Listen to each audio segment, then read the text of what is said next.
Good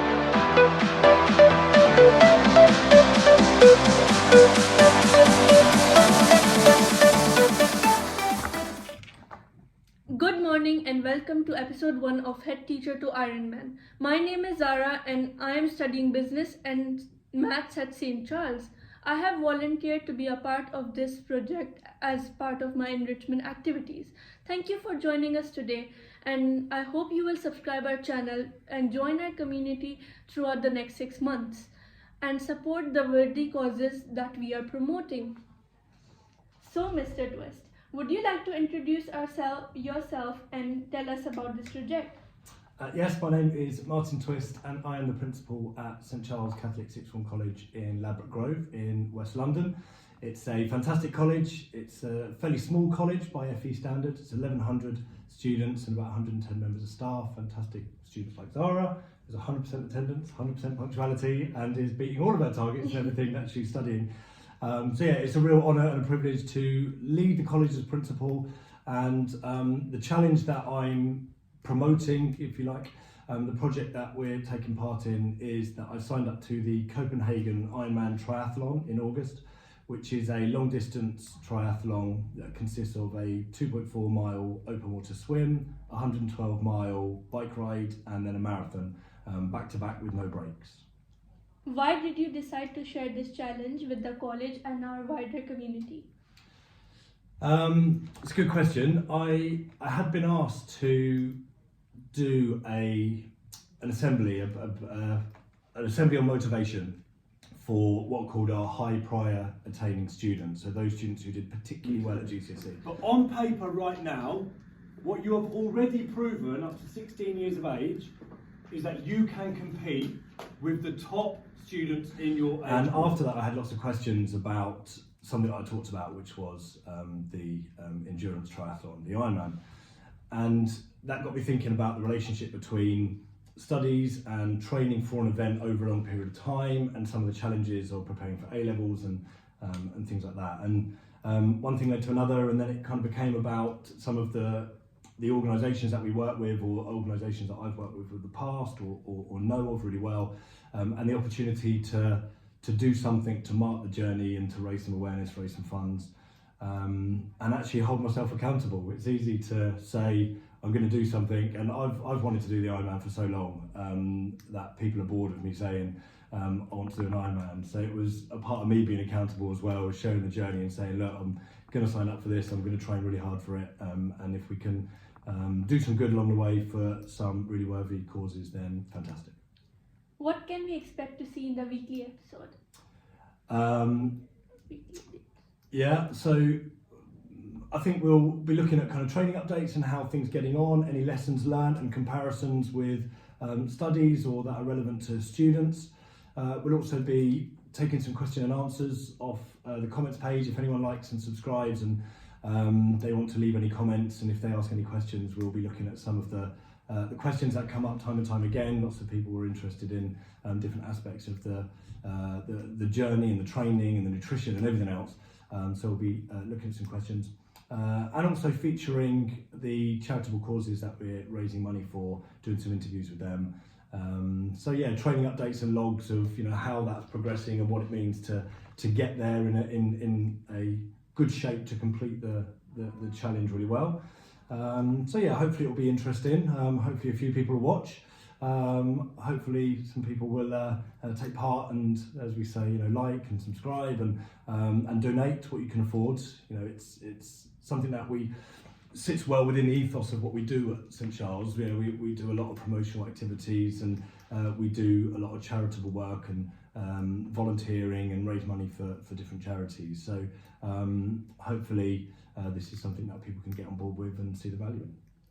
When did you sign up for the Ironman, and how has the training been going so far? So I signed up, must have been September, so kind of a year in advance of the event. It had been about 10 years that I've been kind of thinking about doing it, and so it was a big commitment. Financially, it's probably our only summer holiday this year as well with the children, and so I had to get all of them on board and make sure that it was going to be possible, within my my personal life and my professional life, and how, you know, it's a busy job being principal of a college and commuting in and out of London, and so it had to work, it had to fit, so there was a lot of organisation that had to go in before I could commit to it, but then committed about September. Unstructured training, just trying to get a bit fitter throughout the rest of that year. This year, mid-January, I started the kind of proper training plan. I've got a 6-month training plan, from really not very fit at all to hopefully being able to not necessarily compete in my age group. I won't be able to put in the kind of 25-30 hours a week training that really competitive Ironmen are putting in as age groupers, but hopefully in good shape to finish in a fairly respectable time. And so far it's been going well. I'll do a bit of an update on how it's going so far, but I'm about a month in and the distances are going up, and the requirements to take on better nutrition and get more sleep, they're definitely kicking in. So yeah, it's been interesting. I'm learning lots. I'm learning lots about how I live and how I can organise and fit things into the gaps in my schedules. But yeah, it's going okay so far, but the big distances are still ahead. Let's have a look at your training update from this weekend. I've just finished a longish run, about 80 minutes, and I'm not finding it hard to fit the runs in at the weekends, but cycling, as the distance and time goes up, is becoming more of a challenge, and that's kind of the secret with Ironman, to make sure you're getting enough time on the bike and getting the miles in. So hopefully the next time you get an update from me, I've just finished a Sunday morning 3-hour ride on the turbo. Have a good day. Well, that's it, done. 3-hour cycle, about 90k. This morning, I wasn't looking forward to it, but I'm really glad that I got it done. It's a big confidence boost as well, getting half the distance in, still 4 or 5 months out. I also signed up yesterday for the Ride London, 100 miles, sportive, it's not a race as such, around London and Kent, and that's the end of May. So again, that will be a good test of what my legs are like over 100 miles, still with a couple of months to go. So yeah, good weekend of training. I hope those of you studying are also getting the hours in, and whatever you do for the rest of the day, enjoy it. I'm off to watch my son win his semi-final from Mayford. Go on the boys.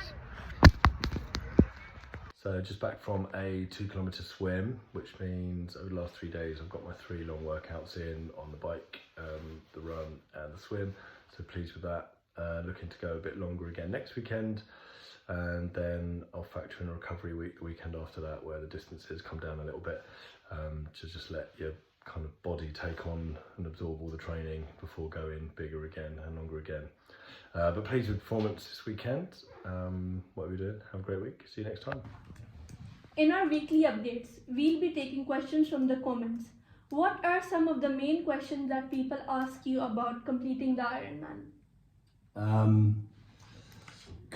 Firstly, are you mad? Like, the distances seem inconceivable to people that haven't kind of considered those kind of distances.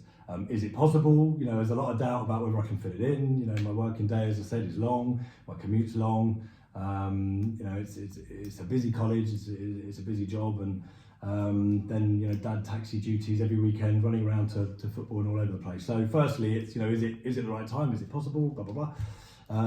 Most of the comments and questions are about my hair and my ethnicity at college.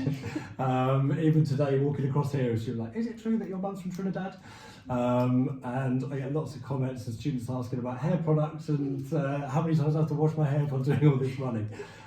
So that's what the students are interested in. But you know, people that kind of know the event kind of ask more technical questions. What are you riding? What are you eating? How much are you sleeping? All that kind of stuff. And actually, not many people know about it yet, because this is episode 1 and we haven't really published it. I haven't shared anything on social media that I'm doing it yet.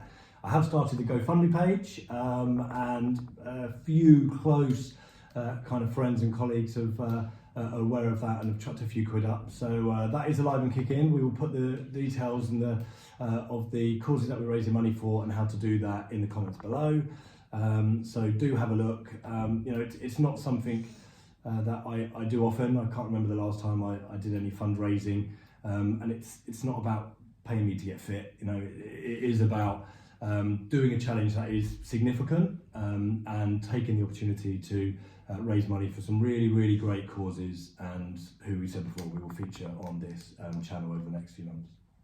Finally, can you tell us a little bit about the charities that you're fundraising for, and let people know how they can show support and donate to them? Yeah, I kind of just did that. So there's 3 different types of charity, one local, one national, and one international. Or the national one is split between 2 charitable organisations for the same cause. All of this will become, like and subscribe, and then you will kind of get more featured updates where I'll do interviews with the people involved. But they're all people that I know devote their lives to really important causes. There are educational aspects to the work that they all do. Every penny goes directly to the cause involved. They don't have massive overheads as such. The local charity, literally Chris from Fit for Life Youth comes in and does stuff with our students all the time. We know him really well. The centre's just up the road. They do so much with the little income that they get. And literally every penny will just go straight into that gym and support the young people. The M&D Association and Dodgy Foundation, have a look at some of the detail there.